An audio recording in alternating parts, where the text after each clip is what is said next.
Hi, everyone. Welcome to a new episode of Carolyn Talks. I'm your host, Carolyn Hines, critic and journalist. And this is the podcast slash YouTube channel where I talk to film creators about their work, the industry, and what inspires them. And today, for one of my episodes for the 2023 Sundance Film Festival coverage, I'm joined by fellow film critic and journalist Valerie Thompson to talk about a documentary that we both saw during the festival. It's called Pretty Baby, Brooke Shields, directed by Lana Wilson.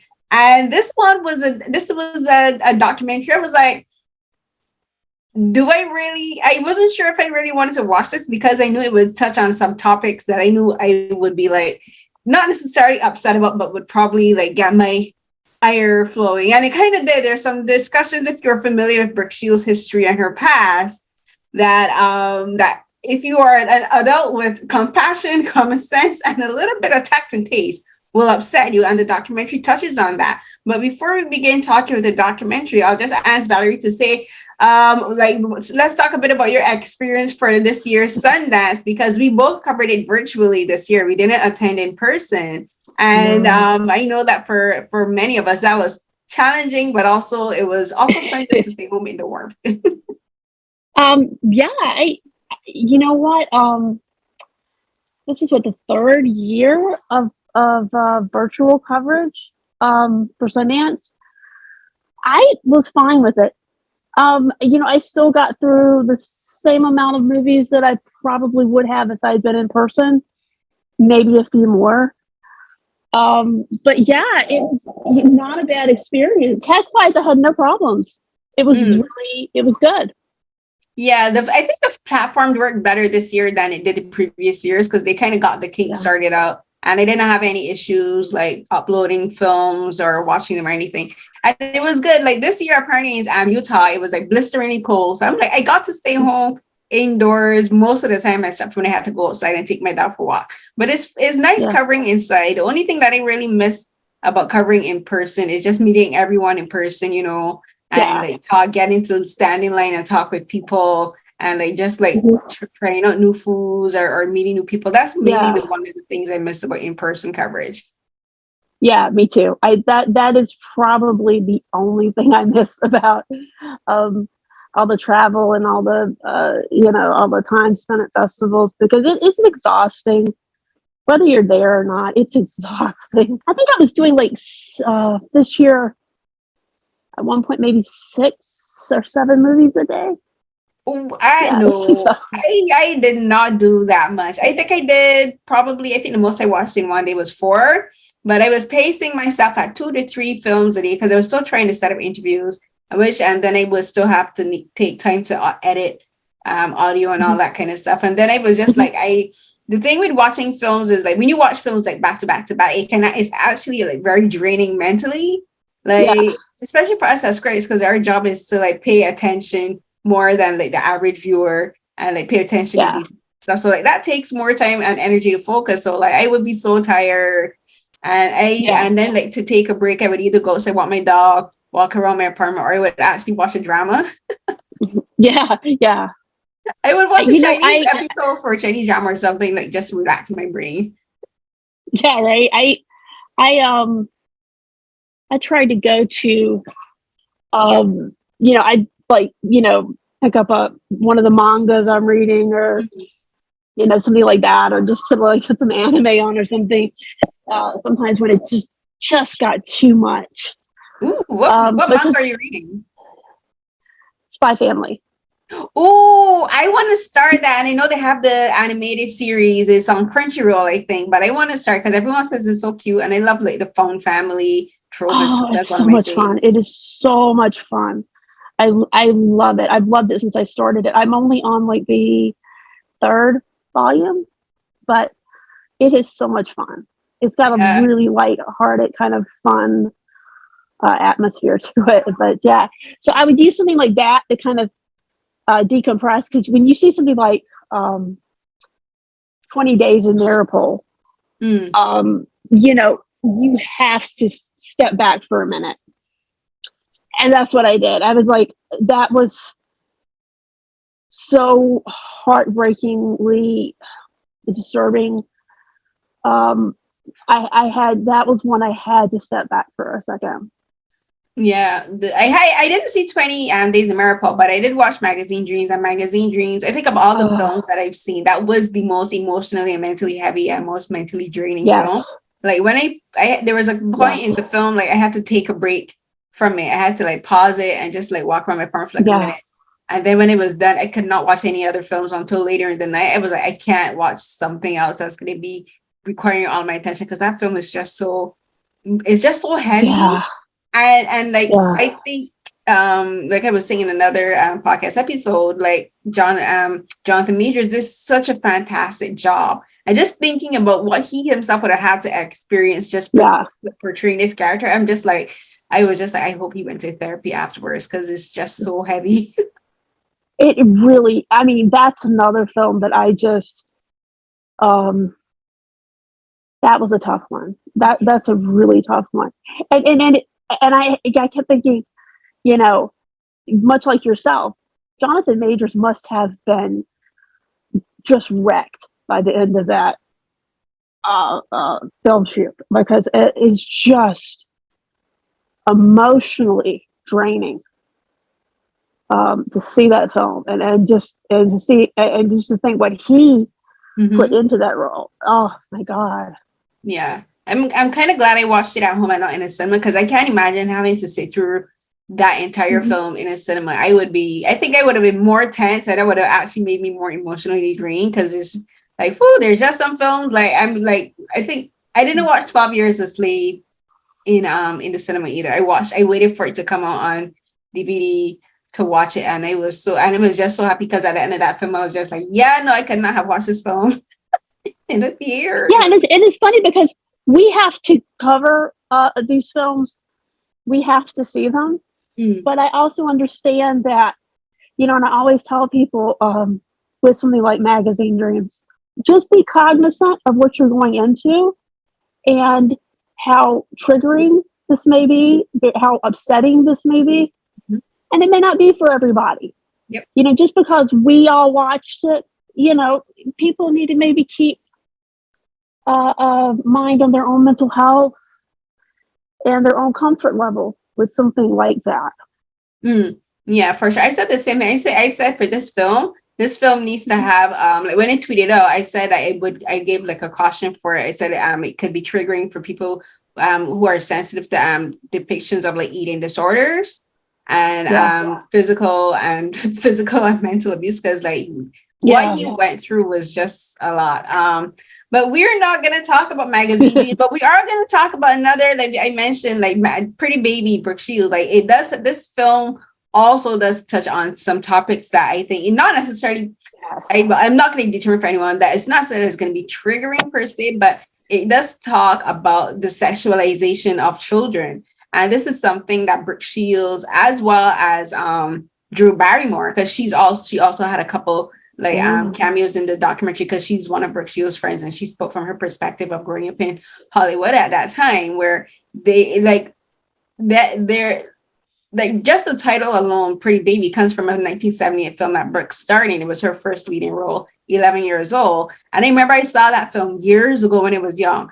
And I saw both that and Blue Lagoon, and her film Blue oh, Lagoon. okay, And so, and like when I was younger, I had no context of like, I knew that I was just something about, I was just like thinking something about this film, these films, like they're fun, but then like you don't feel off. And then when you grow up, you realize, what the hell? Like, I can't believe that her mother and all of these yeah, adults signed off on this project. Because it's not just, I think, and the film doesn't really talk about this, because I think it was probably like they were thinking we're in their place. But the film talks about Terry, who's Brooke's mother, and how she was her momager. She was the only mhm, adult that was constant in Brooke's life. Like her parents were divorced, so she wasn't that close to her dad, but her mom was the person she lived on, and she lived with the person she relied on. And just like we'll get into it, but I want you to start first about your overall initials about this film, because I had thoughts about this film when I was watching it. I had this on the list of what I thought would be more along the celebrity, doc, um, a little more you know what I mean? It's a little more glossy. It's a little less actually talking about things. And I was really surprised when it started and what it started talking about. I don't know that I was exactly prepared for that. As Brooke Shields, what I knew of her was the Calvin Klein ads and that 90s sitcoms. Yeah, you really mean Suddenly Susan. Yes. Yeah. Okay, and I didn't know of her.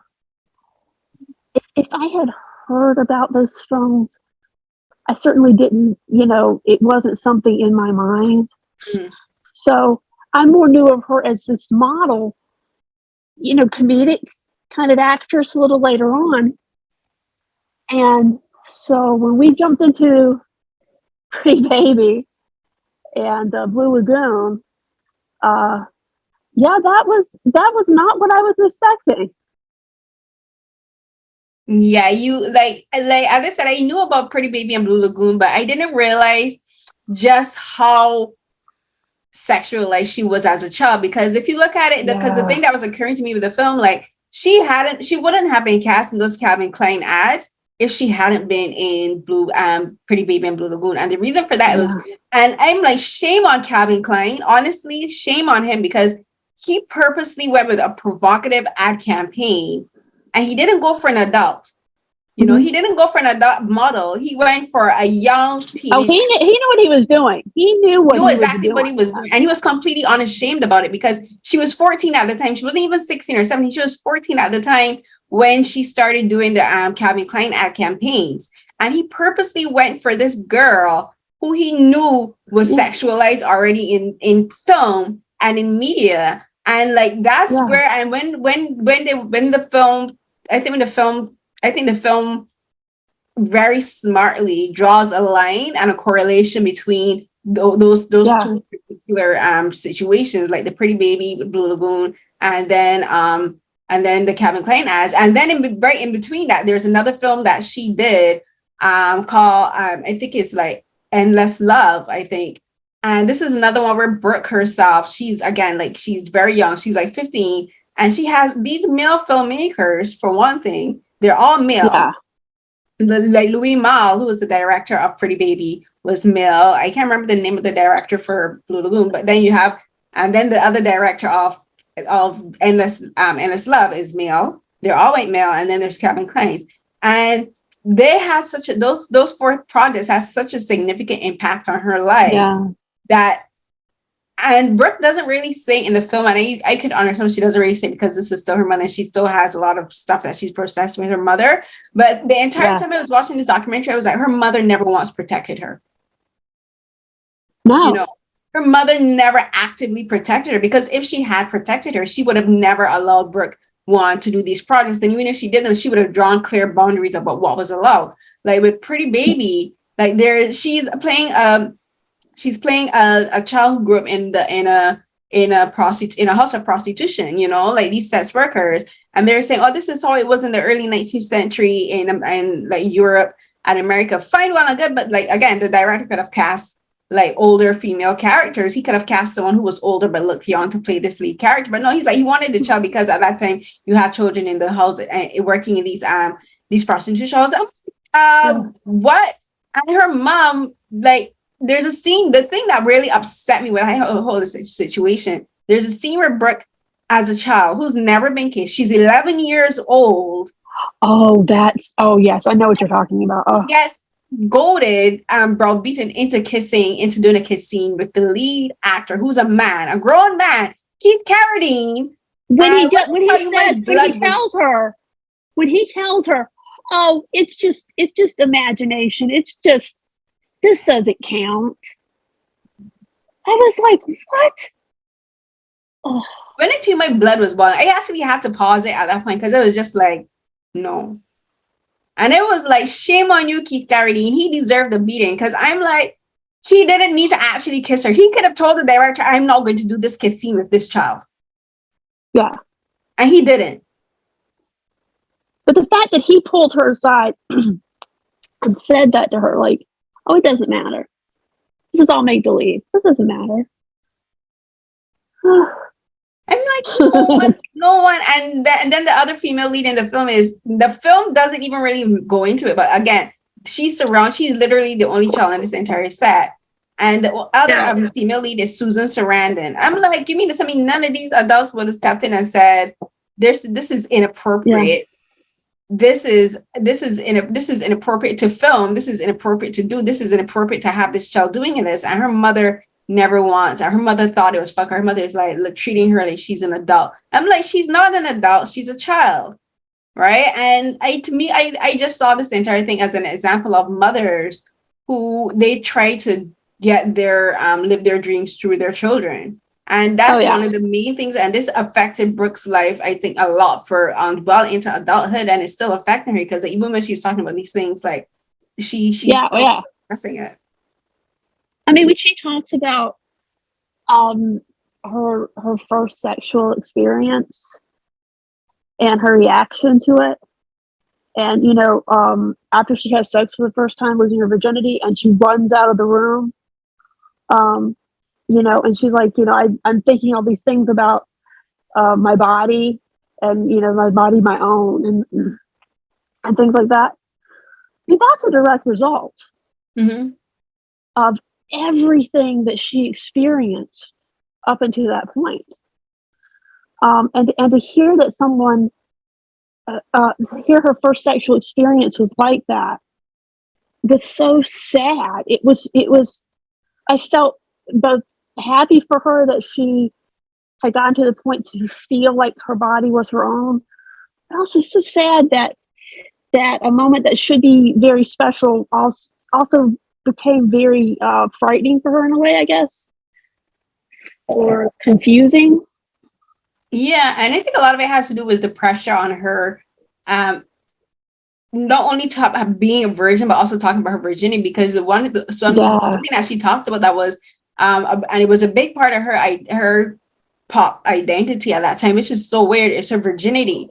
She was being sexualized in all of these commercials. She's being sexualized in these films. She's being sexualized in these modeling ad campaigns as a young girl, and then as a teenager. Like, she's not even like a full adult yet, And like she was talking about how she was in university, she was in Princeton, and like they were like, okay, you should write a book. She's like, but I don't really have much of a life experience to write a book on.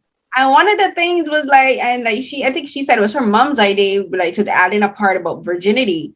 And like she was talking about, like girls don't be pressured into like having sex if you're not wanting to. It was very much about advocacy, and like even at that age, I think she still didn't have the verbiage for it, but she knew what it was, which was agency. She knew about having sexual agency and having agency. And I think a lot of that was like because of her own experiences as a child. She knew that if there's one thing that she should be able to control would be when she has sex. But this is, as she was saying, it was just a small little half of a page in this book, which was pretty much fluff, because no one really wanted a book about her real true experiences. They just wanted a fluff piece.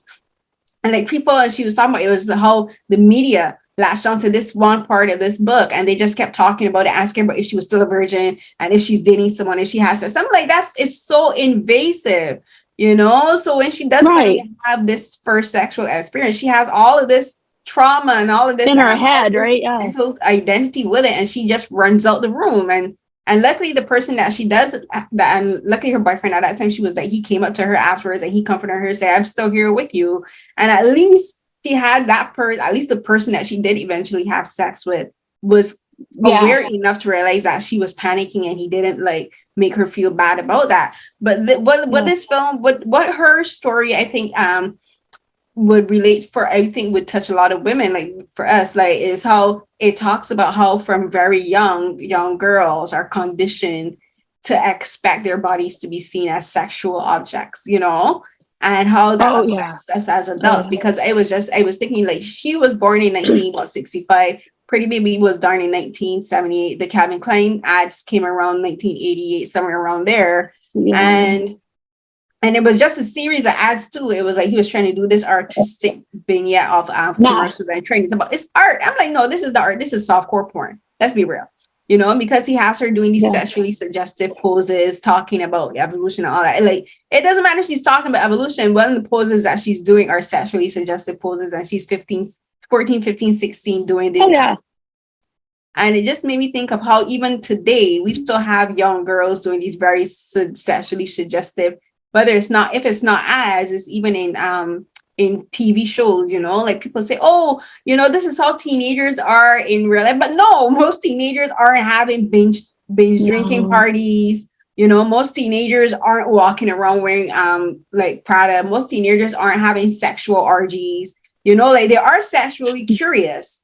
Like, they do have sexual encounters, but they're not like you know what I mean? Like, people still say, like, no, they're not. This is how Hollywood thinks young people behave, because these writers are still living in a very and the fact a lot of these projects are getting written by white men, like, they don't understand. They don't really get how society functions.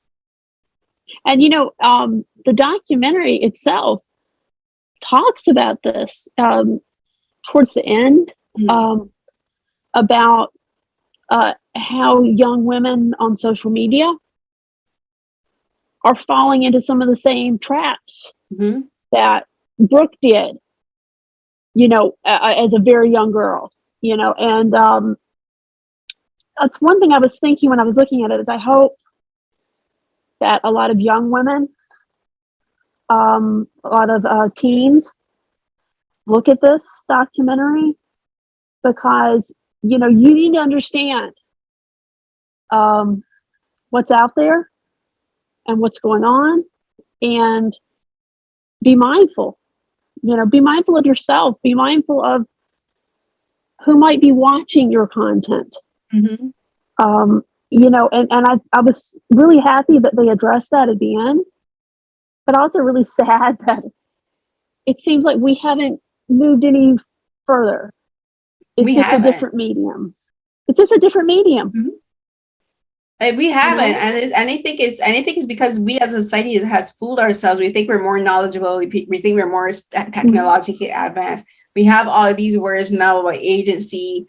We can't identify LGBTQ communities. We have all of this language to talk about different things, but we still haven't like progressed culturally. Like in talking about, I was like you. I was so happy when they talked about how social media is working now, because imagine if social media had existed when Brooke was going through all of that. It would have been way worse. Same to Drew Barrymore and so many other young male actors too, because there's like young actors in the 90s who went through so much, like Corey Feldman. He talked about how like children in Hollywood are exploited, and the same thing is happening now. Like, there's all of these Disney actors and these Nickelodeon people working on these Nickelodeon films and these projects and these shows, and they're being exploited. But I think the things people don't really pay as much attention as they should, because everything is becoming content. People's bodies are becoming content. Like, young girls, everything is about getting like TikTok, getting these views and these likes. And they think that this is like that all of these likes, these arbitrary things that are very ephemeral, like it exists just within the digital space, but but they're looking for all of this validation from complete strangers. But like, when the cameras are off, when they're not shooting anything, like, they're still struggling with self-esteem issues. They're still struggling with mental health issues, and these things aren't really touched on. And when they look at celebrities and they see young celebrities doing all of these commercials and these ads and these films, they think, oh, they want to be like that. But what the film highlights is that you don't see the behind the scenes. You don't see their real lives. You see a poster of these celebrities wearing all of this brand name wear, and they're smiling, sultry, or looking cis, whatever. But this is all just a pose. It's a facade. You don't know what they're going through once the cameras are off, once the lights are on. Like, for Brooke, she was struggling, she was dealing with a mother who was an alcoholic, and that was impacting her as a child. And she, as a child, is doing more to look after her mother than her mother was doing to look after her, and that's something that I think, and this is me as a critic and a journalist. This is why I've always technically made it my mission as a critic and journalist, is to be as open and critical as possible, not only of the films when I'm doing a critique of a film, but also of the culture in Hollywood too, because if we talk about a film that's sexist, misogynistic, if it's racist, if Yes. it's homophobic, Yes. we got to talk about the culture that allows these films and these stories to be made. You know, like Hollywood as a culture still is very much stuck in the past. You know, like if you have a film that is very blatantly racist, you got to question the culture that allows, that says to a producer, oh, you know what, this film is why let's make this extremely racist film. You know, like what is it about the culture in the studio that they in their minds don't say, you know what, this is a bad call? Yeah, absolutely. And you know, it's so interesting. The one part of the documentary that struck me so much, I know it could have been Harvey Weinstein, right? I was wondering that, where she talked about the sexual assault where she was raped, and I was wondering if it was Harvey. She doesn't name the person. So I was wondering if the reason she didn't name the person if is because it's not him. And it's somebody that hasn't been exposed yet. I kept wondering that. I was like, was it Weinstein or was it somebody else? But I mean, that speaks to a huge thing in itself, right? Mm-hmm. I mean, you know, she was treated as just a property, an object, you know. So this dude just rapes her and then it's like, hey, bye, see you later. Yeah, they don't care. I mean, really. And the thing that, and that came completely out of that feeling in the documentary, because she even said, like, I went before, she said she's never talked about it beyond speaking to her bodyguard, and it happened, like no one has ever known about it. So she revealed that within the documentary itself. And so the fact that she didn't name anyone, I didn't even focus on that, because she's just revealing this within the moment of filming. Yeah. So I can't imagine what it would have been like for Lana, the director, and for all the other crew to be there and hear her reveal this, where she's like, oh, this is the first time I'm going to be talking about this. And I'm just like, wow. I did really like the response from her bodyguard, her longtime bodyguard, when she told him about it. And his first thing was, he was like, it's not your fault. Mm-hmm. You know, he was like genuinely upset. And he was like, it's not your fault. It's not your fault. You know, and for so many women that go through sexual assault, they're blamed, they're accused, they're, you know, they don't have any chance to be a victim. It's, you know, it's your fault. You did it. And I was so happy to hear that he said that to her. It's not your fault. You know, you didn't do anything wrong. It's not your fault. Yeah, I think it showed like the level of trust that she had in him, because she ran straight to him. You know, she knew that she couldn't be alone. So that was what spoke to me. Like, it shows that she genuinely trusts this man, and that all of these years that he's been with her has paid off. And like, it was also thinking how in his mind he had to realize he couldn't center himself in that moment, because he could have thought, oh, the first time that I'm not with her is when this could have happened, but it didn't. Like, his first instinct was to comfort her and to provide that comfort for her and that reassurance that she had. And and Alicia, he's the only person that she ever spoke to that about, which means she never told him. I mean, and that shows that shows the relationship between them. You know, she didn't go to her mother. Yeah. You know, that speaks to who she felt most comfortable with, I think. Mm-hmm. But yeah, that was the part that really struck me in her story. And then to hear, you know, and this, you know, this still goes back to, like you said, the pretty baby, Boozone. You know, here she is later on becoming a mother, dealing with postpartum depression. I mean, you know, it just, I think for her, that very early part of her life, like anybody, so leaves an imprint. Mm-hmm. And in her case, it's just been an imprint that seems to reverberate. And thank goodness she her husband's great now. Looks like she's living her best life. But you know, it's still got to be there, you know, like in those quiet moments, I guess, you know, everything that she's been through. Yeah, that kind of stuff doesn't like, even with therapy, it doesn't completely go away, because that kind of stuff plays a part in shaping who you are and who you become, because it affects the way you look at relationships, affects the way that you see yourself. Yes. And even if you see how you see other people, like, she has two daughters now, two young teenage daughters. One of them wants to be a model. And like even she herself said, she told her daughter no, but then she realized that she can't keep telling her daughter no. Like, her daughter is going to do it regardless. So the only thing she can do is be a guide, and like offer her daughter comfort and suggestions, and a way to do things. But even then, in her mind, and this is something that all mothers and aunts or sisters or anyone who are any caregiver for a young girl who says they want to be a model or to be an actress, like, you have to realize this: the Hollywood, the entertainment industry, like, it's not gentle on women at all. It's not gentle on young girls at all. And like I remember, I think it was Corey Feldman and Drew Barrymore, they have said, and even Brooke, I think Brooke said it at one time too, where like they don't believe that children should be working in Hollywood because of what it does. It does so much to shatter the ability to stay a child and to see the world as a child. Because you're a child working in an environment surrounded by other adults, and for many of these adults, their priority isn't to look after this child actress or singer or whatever. The priority, if you're on a crew member, you gotta do your work as a crew member, because you gotta make sure you secure your job so that you can provide for your family. The directors, they should be looking after the children, but their priority is like getting a shot, being perfect.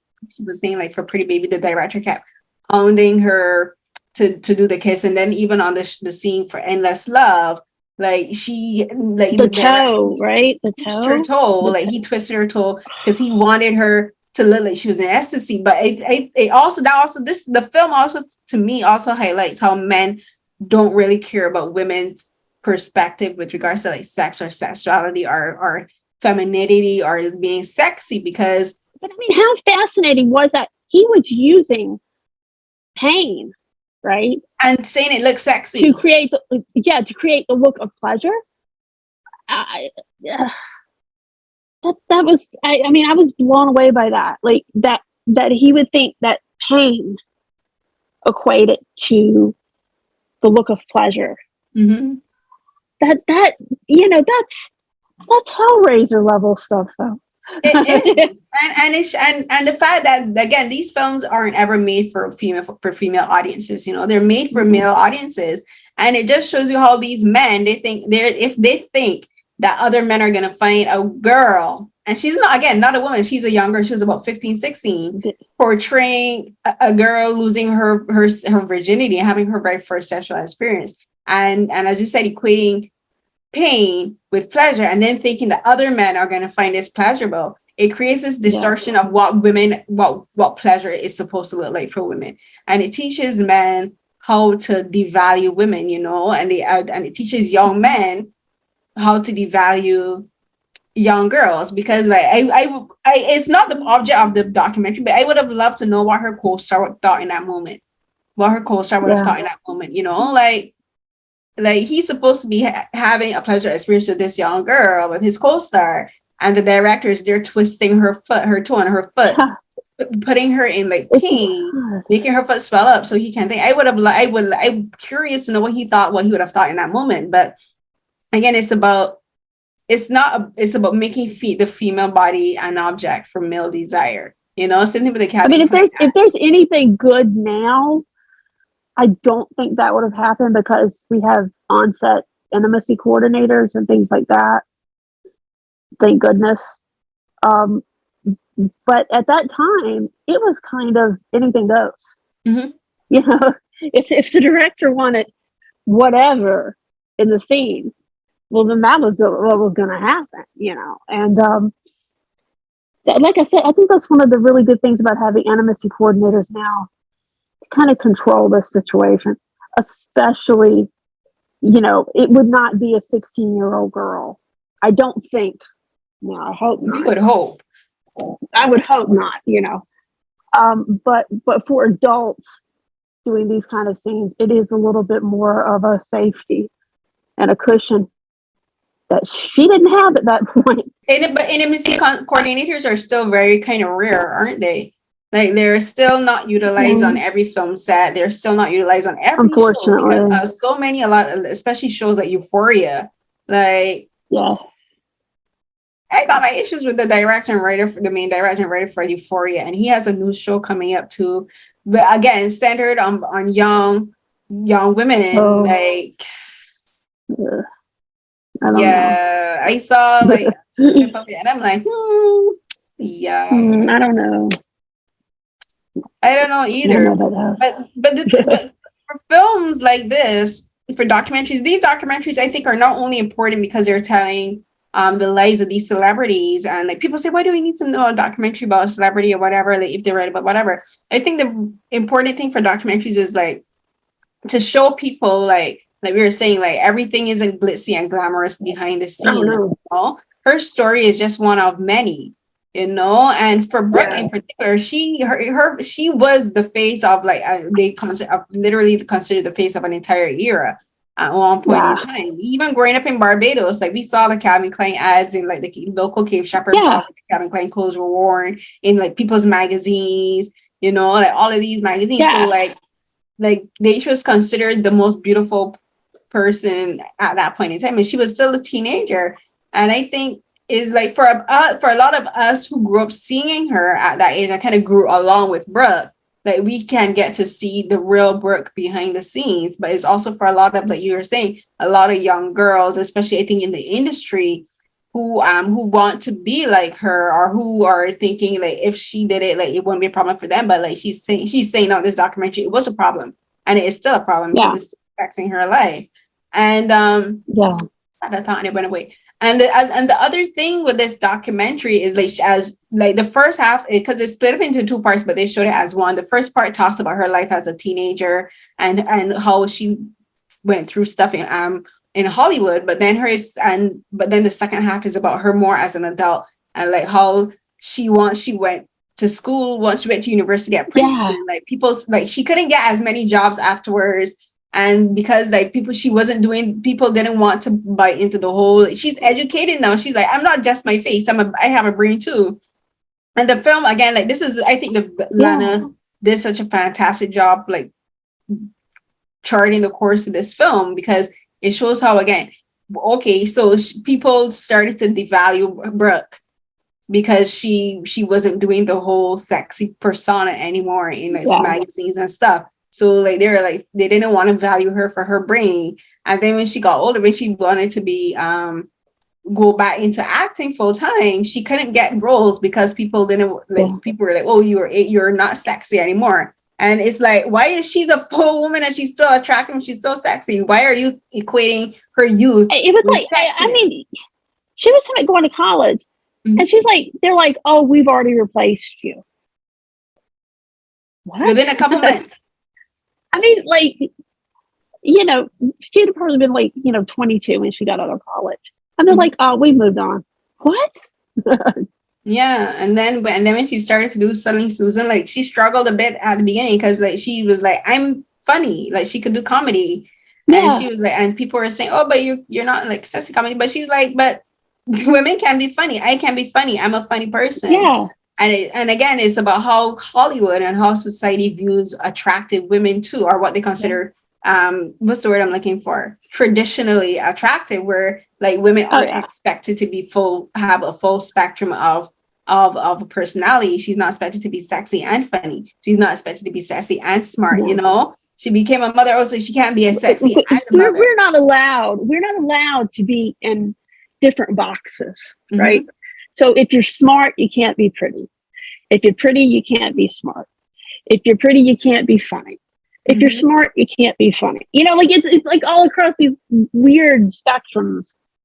Yeah, and then when she did become a mother, like she talked about, like she had the book. I remember when the book was published, when she talked about her postpartum depression and how people again were doubting her and her knowledge. Because she was like, I'm going through this experience. How am I not knowledgeable? I'm living through this experience. I'm experiencing this. And like, you know, people say, oh, but she's a celebrity. Why is she talking about this? Because I have this experience and it needs to be talked about, you know, like women, postpartum depression wasn't really being talked about at that time. Yeah. I mean, it's just like another documentary I saw at Sundance this year, which was the Judy Blume documentary. I missed that one. Oh, I loved that one. I love her books anyway. But, you know, the fact that she was confronting, hey, this is the way it is to be a teenage girl. Mm. And the fact that men were confronting her and saying, no, you don't talk about these topics. No, how dare you talk about these topics? And she's like, but this is what it's like. This is what life is like for a teenage girl. And the fact that men were the ones that were angry at her and disturbed by the topics that she was talking about, when they were actually right on the money. She was right. Mm-hmm. Yeah, because it's about they're upset because they don't want women to destroy the fantasy of the perceptions they have of women or of the female body. You know, they don't want to see that women and young girls and teenage girls and even more mature women go through struggles, that we have mental health struggles, that we have struggles with physical struggles with our bodies, like conditions like conditions like fibroids, that we also have like health conditions with our health, like heart conditions. Like we're supposed to be pretty, and it exists to fit an idea that they have of the female body and the female experience, and that everything that in our life is supposed to revolve around men. From the time we were young, they expect if you're a young girl, you want to have a boyfriend. If you're a teenage girl, you want to have a boyfriend and make your whole identity be about this young man. When you get married, you're supposed to make sure that your whole identity revolves around being a wife and a mother, like, you know. And like when you get older, our identity is supposed to be looking after our husbands as they age, you know. Like if you realize that society's always about, oh, the wife, you know, she's like, I want a wife to look after me when I get older. You know, like that's not what it's supposed to be about. So like they're gonna confront Judy and be upset because she's dismantling these preconceptions they have of femininity and of women and young girls. I mean, she had a clip, you know, I don't know, this was maybe from the 70s, 80s, of this man challenging her because she had briefly mentioned masturbation in one of her books. And he was just relentless at her. And she was like, what is your fixation about this? This is not my problem. This is yours. I loved that. Yeah, because they'll be like, wait, a woman pleasuring herself, so a woman can have sexual pleasure with all the men? Yes, they can. Yeah. I mean, it was just, and the funny part about the Judy Blume, which goes very much like the Brooke Shields, everything that was going on that she was dealing with in terms of criticism, it's going on today. It's the exact same thing. Mm-hmm. Yeah, it's the exact same thing. It hasn't changed at all. And like, and I think I said that in my tweet too. Like the film talks about her experiences in the 70s, 80s, 90s, but like nothing has changed so far. Like even as we talk about women, like I was saying at the beginning, like we have all this language now of women talking about sexual agency. But I think there's a problem with how we talk about sexual agency. We still don't talk about reinforcing particular boundaries. Like there's people are talking on Twitter, like you have all these girls talking about, oh, we have sexual agency and sexual autonomy and everything, but then there's a kind of slightly negative side where you don't really define those words, where they get used kind of like almost in the wrong context, like where like it seems like in talking about agency, like it's like a lot of young girls I think now are thinking that every interaction with a man is a sexual interaction, and that they see it as something perverted. Like I'm like for instance, okay, like if a man looks at a woman for a bit too long, they're like, oh my god, he's a pervert. No, that's not it. That's not what it is. You know, that is like the person is being a pervert. You still have to realize, like when you're going through life, you still have to have connections with people. Everything. Like, yes, there are men who only see women in a sexual way, but not every man is that way. You know, like just because a man looks at you doesn't mean he's having sexual thoughts. You know, if And then if a man makes a sexualized comment, it's not necessarily always in a bad way. Like a man can compliment a woman and say, "Oh my God, you're beautiful," and it has nothing to do with him sexualizing her.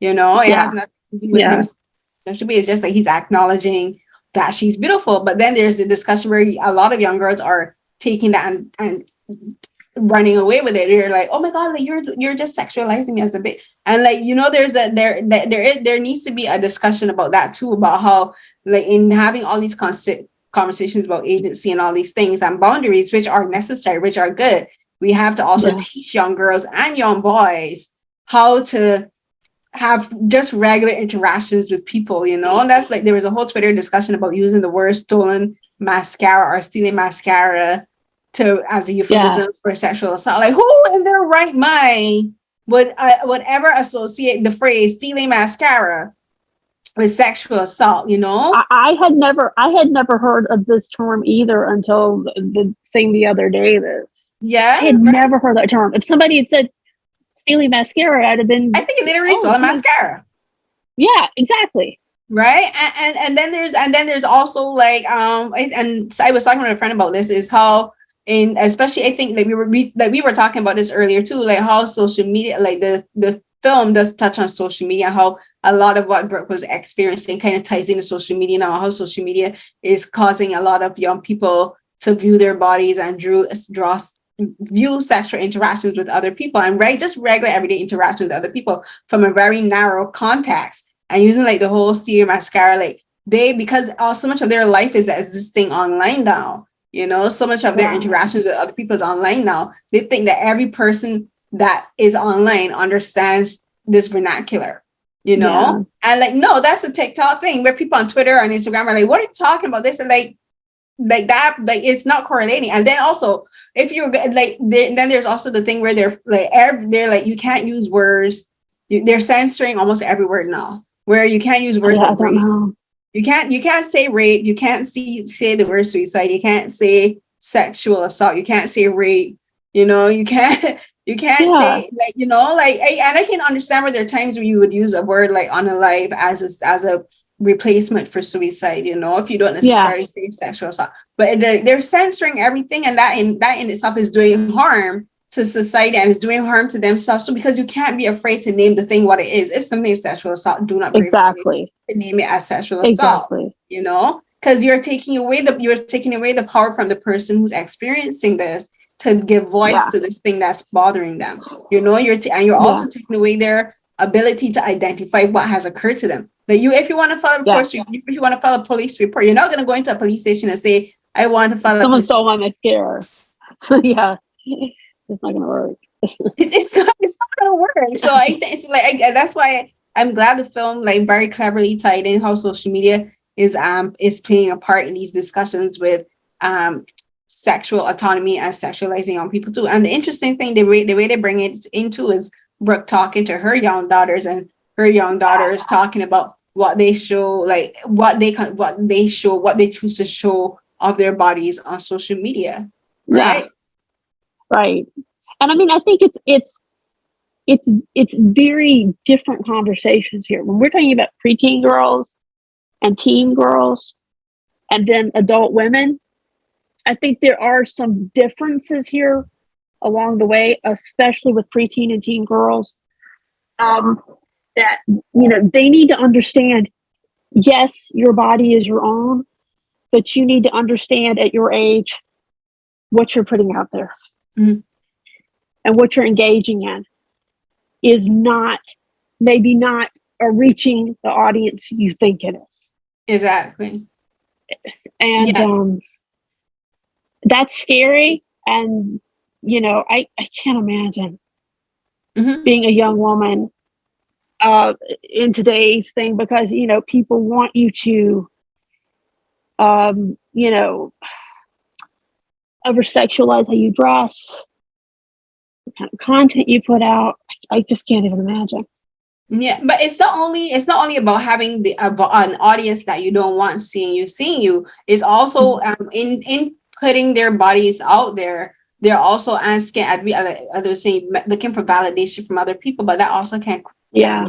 And even if you're getting positive validation and positive reactions from people, is still in a sense making it seem like your body again is content. They're like you're like, oh, okay, I'm cute, so I want this validation from other people. But like, are you posting it because you're just like truly confident, or are you gaining your confidence from other people seeing you, you know? And like, and then you're just posting random stuff out of context. You're not going to the beach, it's not summer, why are you posting a picture of yourself in a bikini in your bed? Also, it's all about, I think it's also about context too.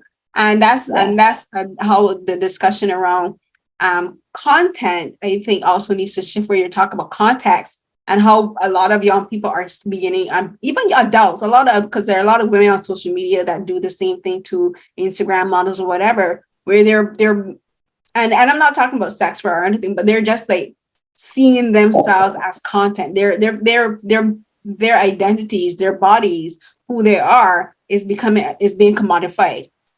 And it's again ties back into Brooke and all these other models, where your face is currency in a way, because if you're a model, like, this is how you get paid too, but you're not getting paid on Instagram, you're not getting paid from TikTok, but you're commodifying your body and your identity, right? And like, there's no discussion on how that's going to affect them in like 10-15 years. Exactly. I would love if they do if they tie in another documentary. If someone does a documentary on that alone, like, there's documentaries on like social media stuff, but I would love to know if someone would do a documentary on like the commodification of identity. Media. Like, it's very interesting the more I think about it. I believe the Brooke Shields documentary is in 2 parts. I mean, we saw it like a movie, but I believe it's going to be released in 2 parts. Is that correct? Yeah, so the first part is going to be the part talking about Pretty Baby and her youth, and then the other part, I think, is going to be where she talks about doing her work as doing the show Suddenly Susan and her marriage to Andre Agassi, which we did not talk about, but and then like her postpartum depression. I think that's what they're going to do. Like, I completely forgot she was married to Andre Agassi. I completely forgot she was. I know it's him, one of the most random pairings ever, but like, I forgot that too. It was a moment. I forgot it too. So the 90s were a time. The 90s, boy, what a time. Yes, the 90s were a time. That's the best way I can explain it. So many random marriages, like Michael Jackson being married to Lisa Marie Presley. Lisa Marie? Like, Michael Jackson's married to Lisa Marie Presley. You didn't, Elvis Presley's daughter? You didn't know that? Yeah. I was just thinking about the documentary where Brooke says, I wasn't dating him. He shouldn't have said that. Oh, yeah. I thought that was funny, too, because my girl's like, Michael, what are you doing? We're just friends hanging out, dude. Like, you telling people, yeah, we're going to get married. And she's like, I'm sitting with my boyfriend, and I called him, and I was like, why did you say that to Oprah? I was like, oh, my God. Michael's being messy. She was like, why you want to say you're dating someone, but why say me? I know, right? But I think he was just like, so people would leave him alone, maybe. Probably. I think so too. But she was like, why me of all people? She's like, yeah, we were just driving around in cars. We go to events, we go to the Grammys together. He's like, why not? She's like, no, Michael, don't do that. But she says he was calling the paps too, like the paparazzi on him. Yeah, he was being messy at the restaurant. I was like, oh my God. He was being messy. Michael was being very messy for no reason. That was hilarious. But before we wrap up, you talked a bit about 20 Days in Mariupol, and we talked a bit about Magazine Dreams. What other films that you saw that really left an impression on you, or that were your favorite films for the festival? Well, you know this. I really liked Infinity Pool. I still have not seen that. Someone told me they watched that. Was that released? It was.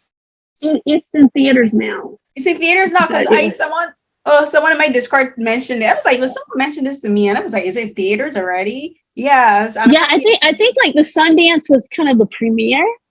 And it got released theatrically at the same time. Interesting. And it's so funny because the Sundance crowd got the NC-17. The crowd in theaters got the R. My understanding is there's only one shot missing. Uh, And it's not the bodily fluid you think it is.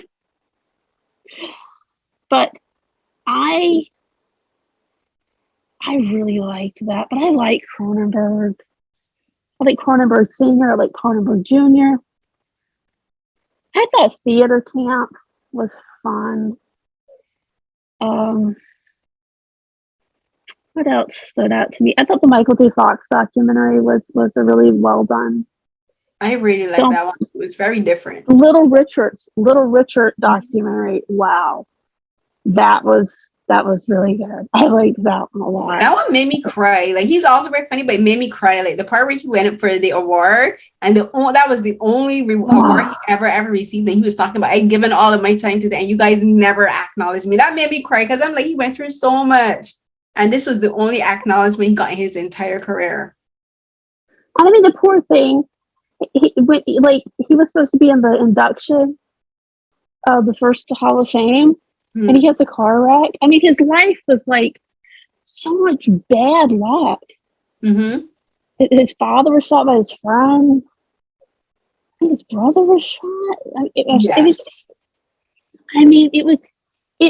is a really good documentary. I think that's coming to CNN.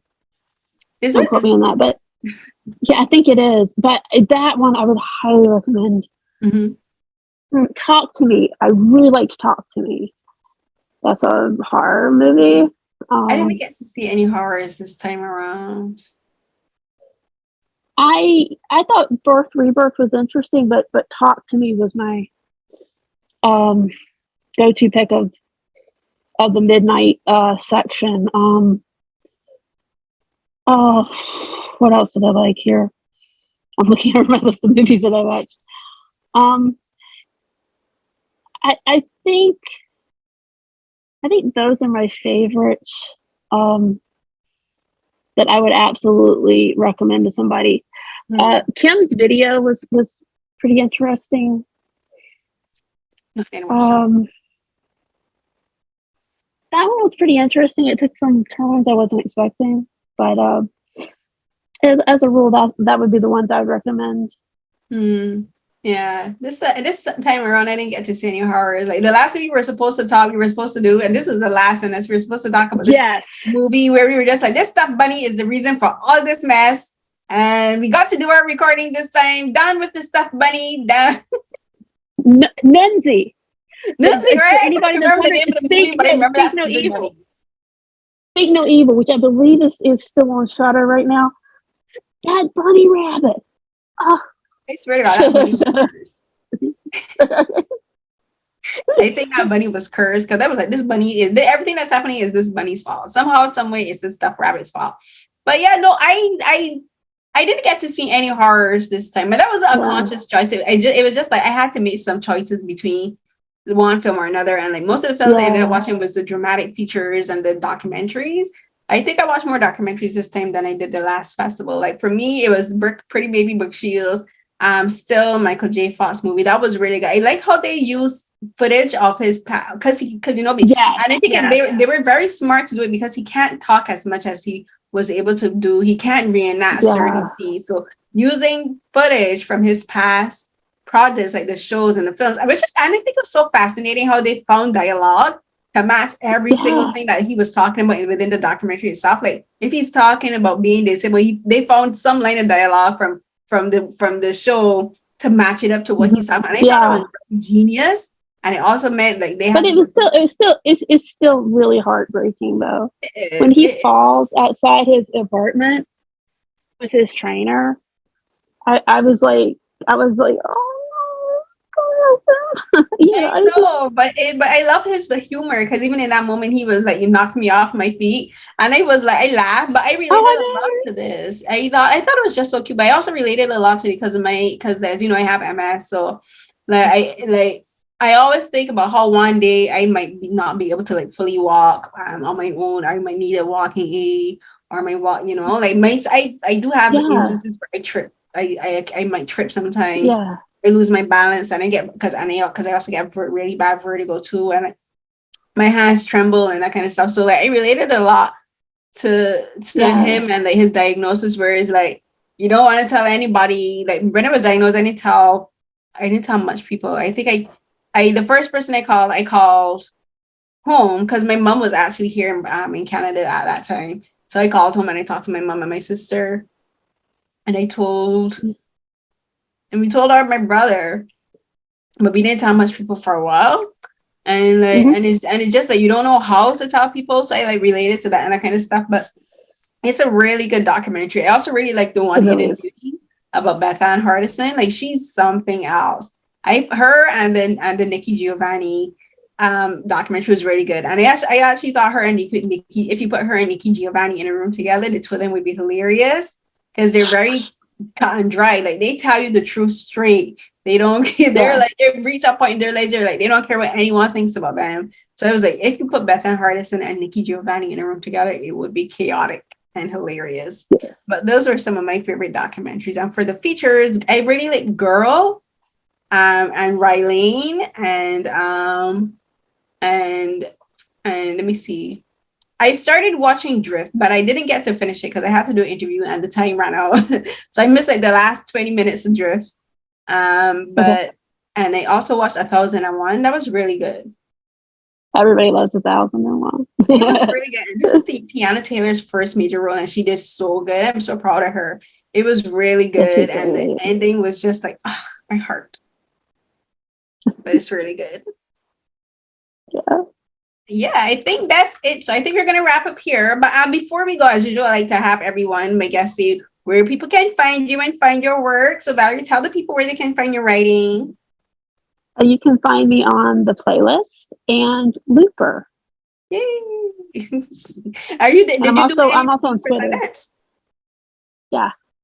Which reviews did you do? I wrote about Infinity Pool, Birth, Rebirth. Oh gosh, my brain is shorting out. I know those two, but I feel you. I feel you completely. My brain is shorting out right now. But you can also find me on Twitter, Val M. Thompson, and Instagram, Val M. Thompson. Yay! Thank you so much, Val. Again, this was a great conversation as usual. And like talking about Pretty Baby Brooke Shields, that film was like the thing with documentary studies, you don't really know where they're gonna go, but like they create so many other discussions that you wouldn't think to talk about in relation to the film itself. But I just love how this film brought in so many aspects of like culture from back then in the 70s when Brooke was a young girl, and even now, and like how so many things have not changed in the film industry, in the modeling agency, and even in just like everyday culture, how we as women are still struggling with sexualization, misogyny, and like they're like, we have not grown as a society. We have not grown as a culture. The more things change, the more they seem to stay the same, as they say.